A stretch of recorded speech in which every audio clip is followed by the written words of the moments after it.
할렐루야. 이렇게 새해 첫 주일 저녁에 직분자 헌신 예배로 하나님께 드려지게 된 것을 감사하게 생각합니다. 우리가 주님 앞에 결단하고 하나님이 우리에게 주신 직분 잘 감당할 수 있도록 믿음 달라고 주님의 도우심을 구하는 그런 여러분 모두가 되시기를 간절히 축원합니다. 자, 우리 조금 전에 읽었던 본문 출애굽기 38장 8절 우리 한 번만 더 같이, 짧으니까요, 한 번만 더 같이 읽겠습니다. 시작. 그가 노스로 물두멍을 만들고 그 받침도 노스로 하였으니 곧 회막문에서 수종드는 여인들의 거울로 만들었더라. 아멘. 할렐루야. 아멘. 아멘. 저는 오늘 여러분들과 함께 거울 없는 여인들, 거울 없는 여인들. 여러분, 우리가 가지고 있는 생활 필수품 중에 가장 자주 쳐다보는 게 뭘 것 같으세요? 네, 답이 이미 나왔습니다만 거울이 아닐까요? 저도 지금 저녁 예배를 드리러 오기 전에 서재에서 거울 앞에 서 있었어요. 머리를 빗고 또 혹시 제가 흠이 되고 티가 될 만한 모습은 없는가, 또 옷 매무새는 단정한가, 거울 앞에 서 있었어요.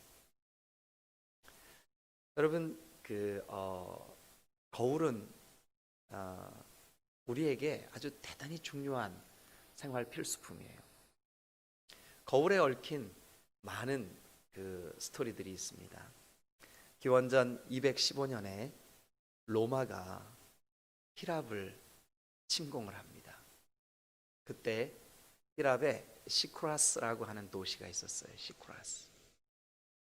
근데 여러분, 그 시쿠라스는 이미 로마의 그 함대 앞에 굉장히 절망하고 패배의식에 젖어 있었어요. 그런데 그 도시에 아르키메데스, 여러분 들어보셨나요? 수학자이면서 철학자. 이 철학자가 그 도시에 살고 있었어요.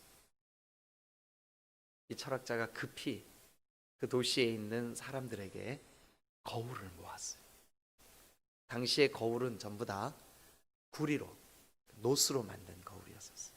그 노스를 아침 저녁으로 열심히 마른 걸레에다 기름을 묻혀 닦으면 오늘날 우리가 보는 거울처럼 저렇게 선명하진 않지만 그래도 사람들이 그것을 보면서 자기의 얼굴에 뭐가 묻지는 않았나, 또 자기의 머리 모양은 괜찮은가, 이렇게 쳐다보는 거울이었는데, 이 아르키메데스가 집집마다 거울을 다 들고 나오게 했어요. 드디어 이제 로마 함대가 저 먼 바다에 나타나기 시작했습니다.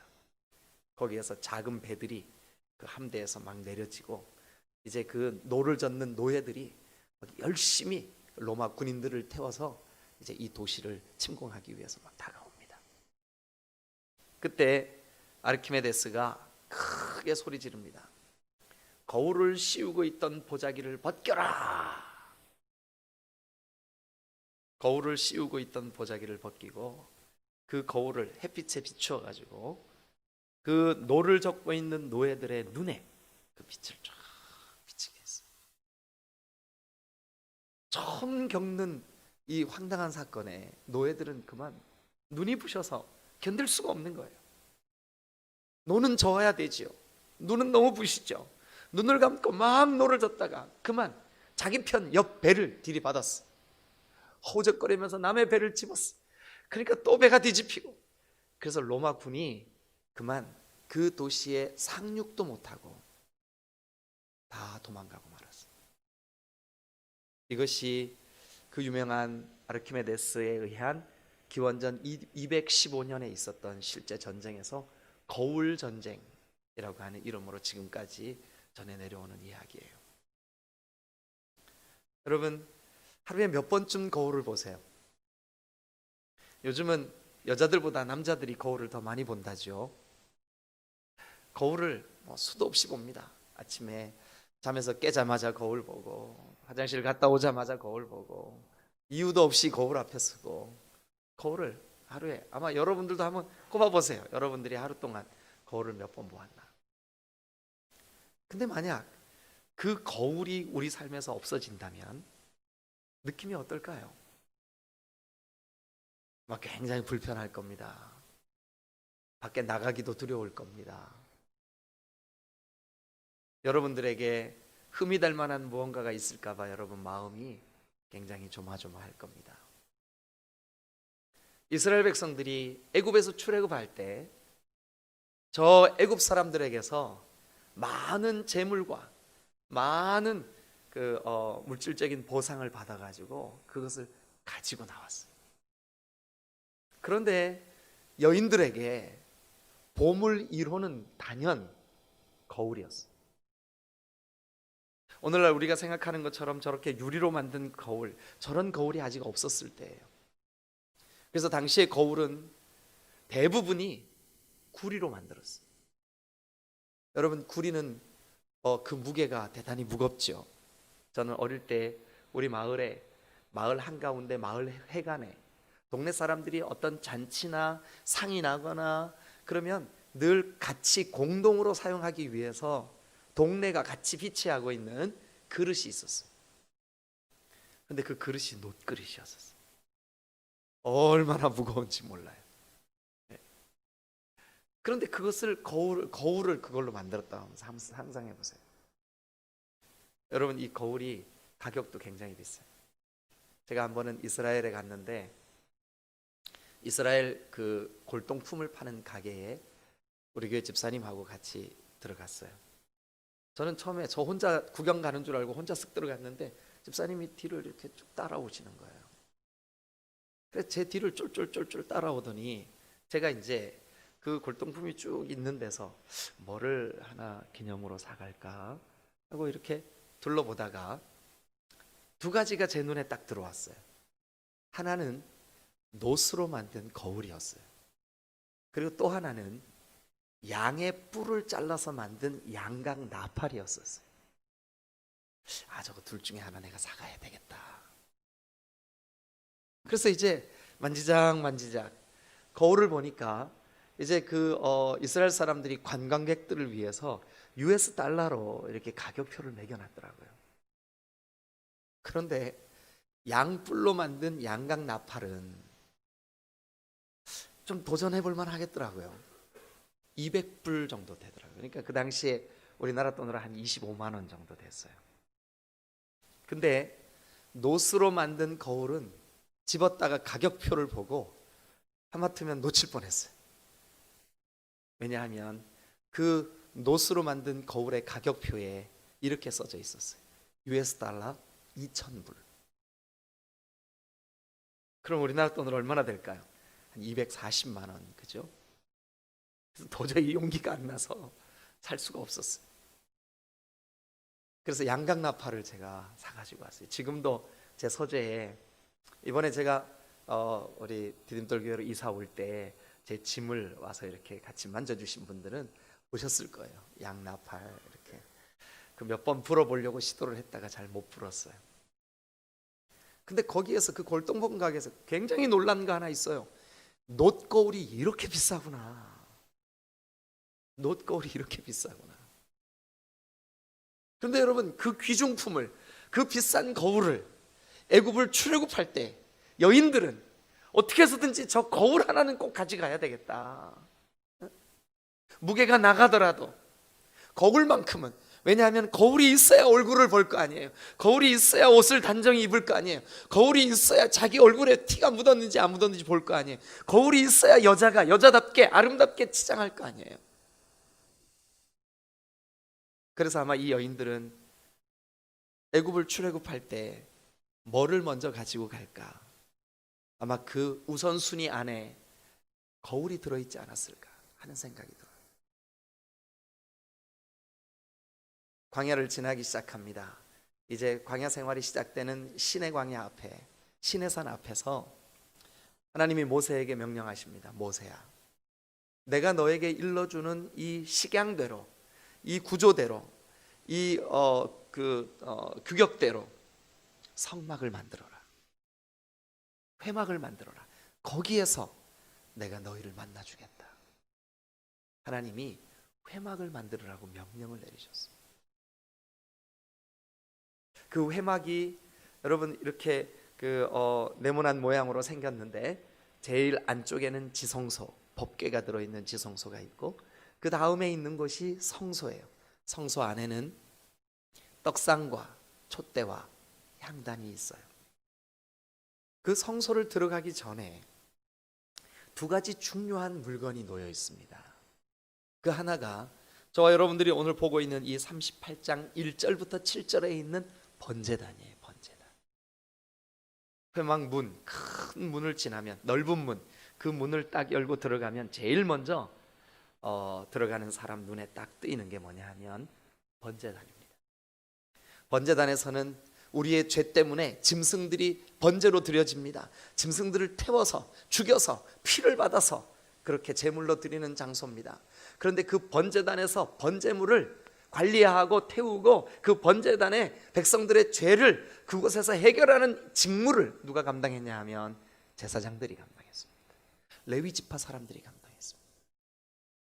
그 레위 지파 사람들이 이제 성소나 혹은 지성소에 그들에게 맡겨진 직무를 감당하기 위하여 나아가기 위해서는 번제단에서 그들이 백성들의 죄를 대신해서 태워진 그 번제물, 그 양, 소, 염소 이런 것들을 태우면 얼마나 몸에 냄새도 나고 거름도 묻고 그렇겠습니까?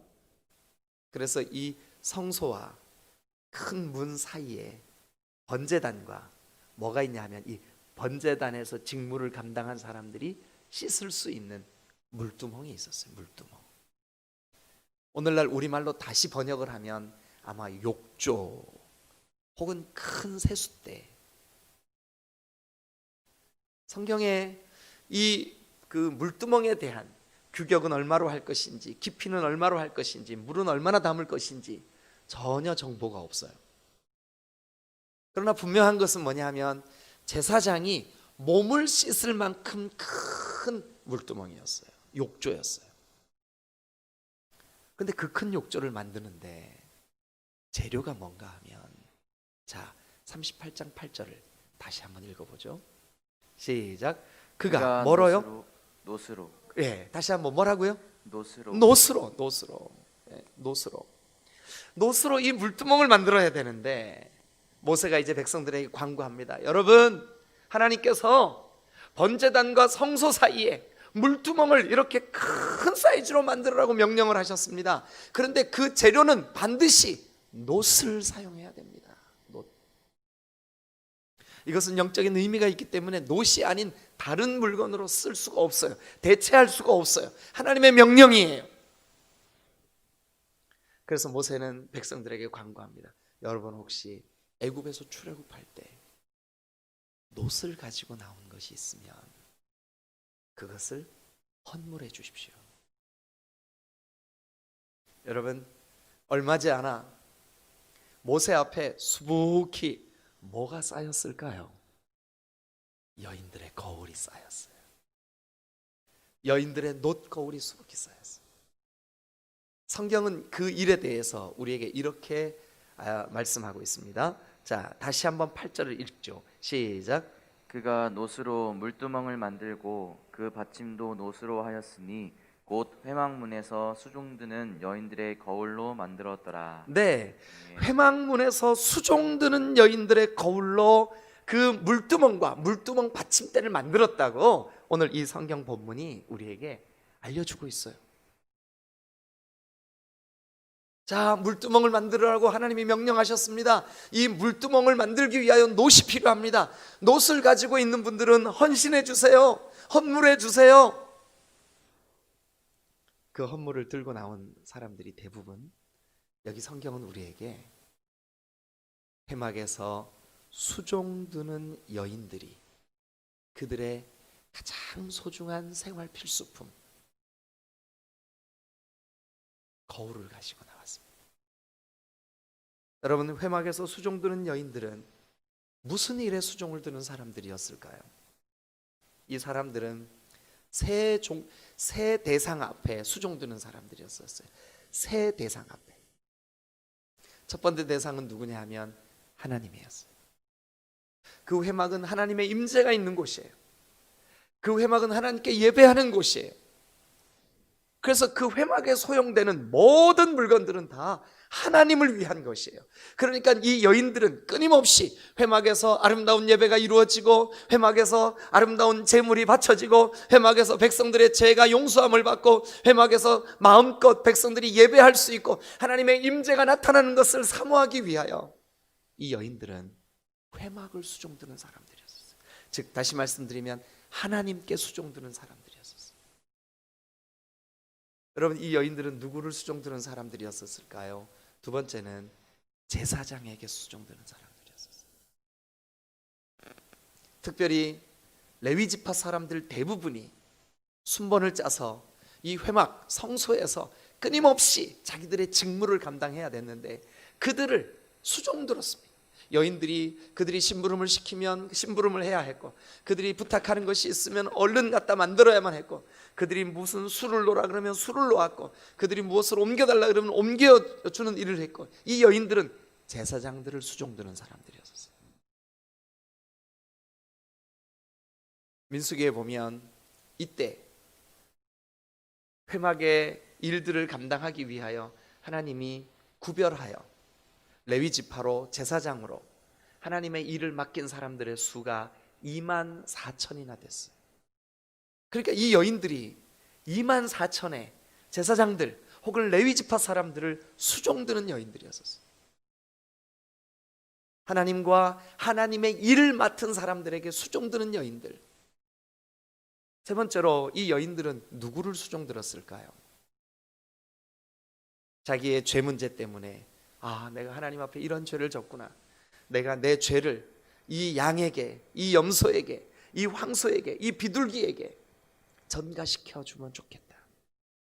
백성들이 짐승을 끌고 옵니다. 그러면 이 여인들이 그 백성들을 제사장에게로 안내하든지, 아니면 이 여인들이 제사장들에게 그 제물을 인계해 주기 전에 이 여인들이 그곳에서 자리를 정돈하고 그들이 순서대로 순번을 따라서 잘 헌신할 수 있도록 그런 역할들을 감당했습니다. 백성들을 수종들었습니다. 자, 정리해 볼까요? 수종드는 여인들, 누구의 수종을 들었다고요? 가장 먼저 첫 번째는요, 하나님께 수종들었습니다. 하나님을 수종들었습니다. 수종들었다는 것은 뭐냐면 섬겼다는 뜻이에요. 수종들었다는 것은 뭐냐 하면 그 수종받는 사람이 원하는 대로 했다는 뜻이에요. 하나님이 기뻐하시는 이 회막, 하나님의 임재가 있고 하나님을 예배하는 이곳에서 필요한 부분을 하나님께 수종들었어요. 두 번째는 누구의 수종을 들었다고요? 제사장의 수종을 들었어요. 제사장. 여러분, 제사장의 수종을 들었던 이 여인들. 세 번째는요, 하나님의 백성 모두의 수종을 들었어요. 여러분, 어떤 느낌이 드세요? 이 거울을 주님 앞에 내어드리면서 이것으로 이 물두멍을 만들어 주세요, 이것으로 하나님이 원하시는 것을 하게 하세요, 하나님이 원하신다 하셨을 때 그것을 아낌없이 내어놓았던 이 여인들, 이 여인들에 의해서 그곳에 하나님이 계획하시고 기대하신 물두멍이 만들어졌습니다. 여러분, 물두멍이 어느 정도로 중요하냐 하면, 어느 정도로 소중한 물건이었냐 하면 성경에 그 근거를 한번 찾아보시자고요. 30장으로 한번 가보세요. 30장 18절부터 21절.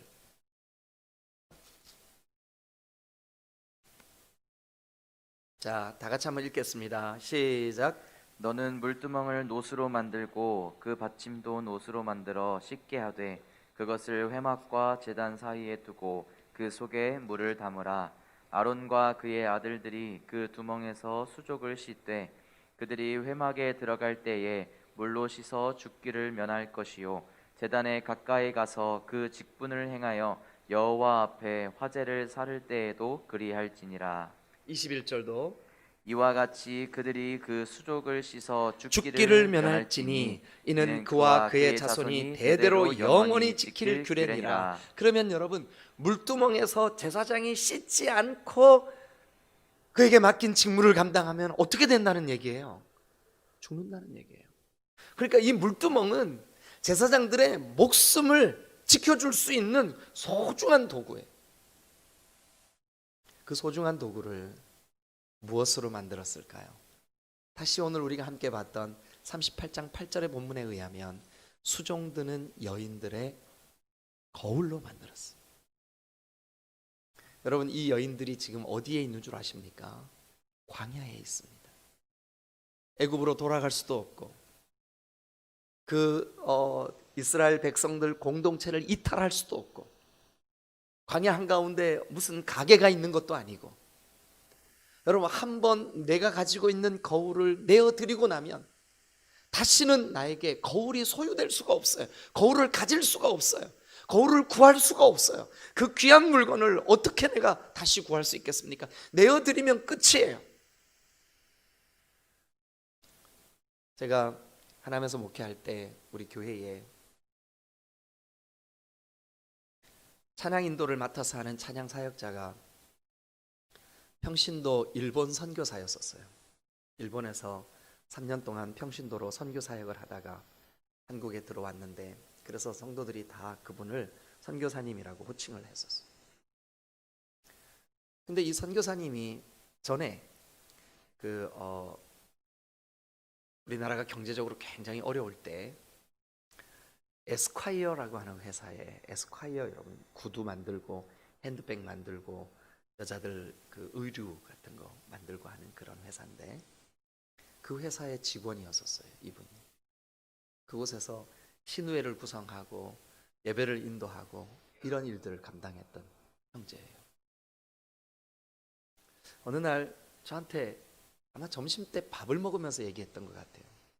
무슨 얘기를 하다가 에스콰이어가 요즘 어때요? 제가 아마 그렇게 물었던 것 같아요. 지금 잘 기억은 안 나는데.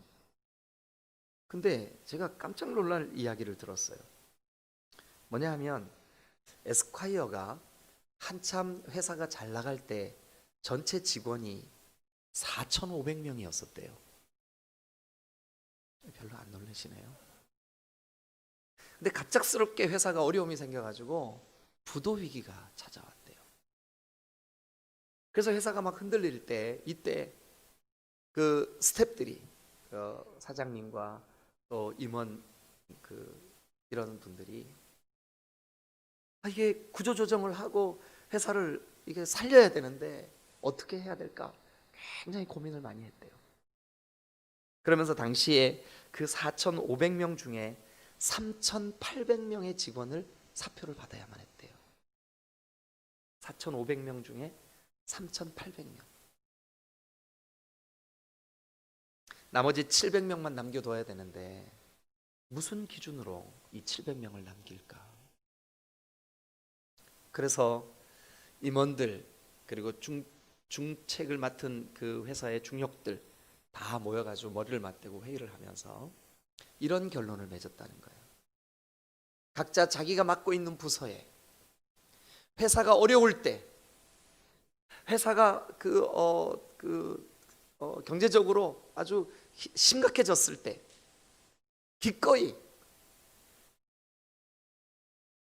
월급을 반납하고 또 할 수 있는 최선을 다해서 회사를 살리고자 노력했던 직원들 명단을 일단 1차적으로 한번 구분해보자. 워낙 회사가 애사심이 높았던 회사 같아요. 그렇게 뽑은 명단이 700명이었었대요. 그들 중에는 어떤 사람은 회사가 어렵다 그러니까 자기가 살고 있는 아파트 등기까지 가지고 온 사람들도 있었대요. 그렇게 해서 이 회사를 어떻게든지 살려보려고 했던 그 700명의 사람이 결국 에스콰이어가 부도 직전에 있을 때 그들만 딱 남기고 나머지는 다 정리를 했다는 거예요. 여러분, 세상의 기업도 회사도 충성된 사람, 헌신하는 사람, 애사심이 강한 사람, 이런 사람을 끝까지 책임지려고 그들을 끝까지 회사에 남겨놓거늘 하물며 하나님의 나라, 하나님의 거룩한 일.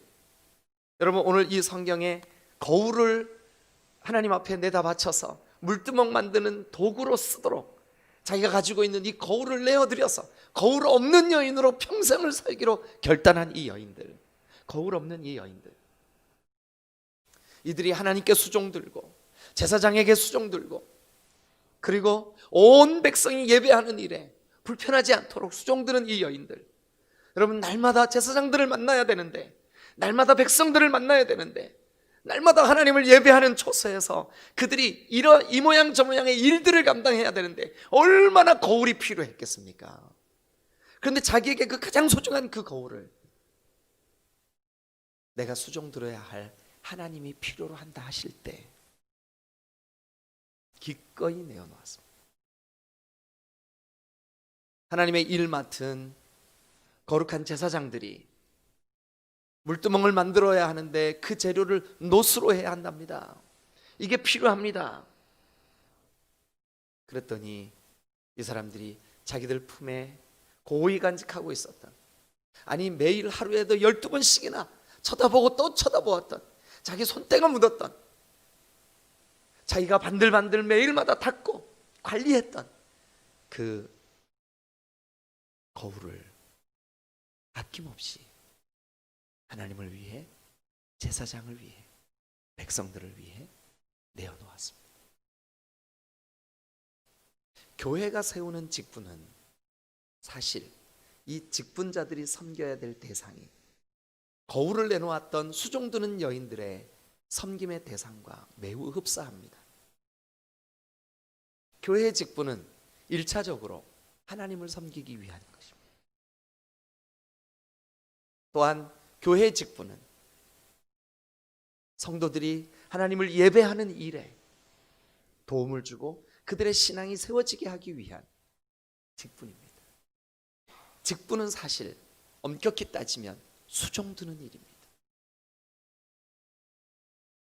오늘 직분자 헌신 예배에서 헌신을 다짐하는 여러분, 그 옛날 출애굽했던 이스라엘 백성들에게는 가장 소중한 자기의 거울을 내어놓고 거울 없이 사는 여인으로 평생을 살아도 좋으니 내 거울이 주님께 쓰임받기를 원합니다 하고 하나님께 수종들었던, 백성들에게 수종들었던, 제사장에게 수종들었던 이 거울 없는 여인들처럼 여러분들의 헌신이 오늘 하나님과 하나님의 나라를 위하여 그렇게 쓰여지시기를 주님의 이름으로 축원합니다.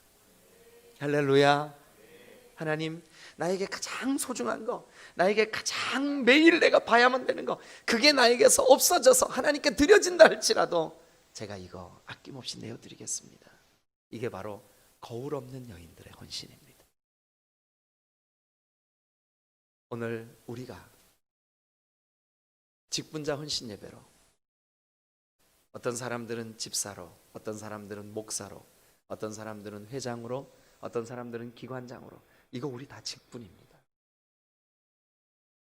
연초에 우리 딤돌교회 올 한 해를 우리가 이렇게 수종 들겠습니다 하는 마음으로 직분자 헌신 예배를 드리면서 사랑하는 여러분, 여러분들의 가장 소중한 여러분 자신을 오늘 여기 회막에서 거울로 수종 들었던, 거울을 가지고 자기를 돌보고 했던 이 수종 드는 여인들의 헌신처럼 여러분들도 하나님과 하나님의 나라를 위하여, 또 주님의 거룩한 몸이신 교회를 위하여, 사랑하는 지체들을 위하여 여러분 아낌없이 헌신하는 직분자들이 다 되시기를 주님의 이름으로 축원합니다.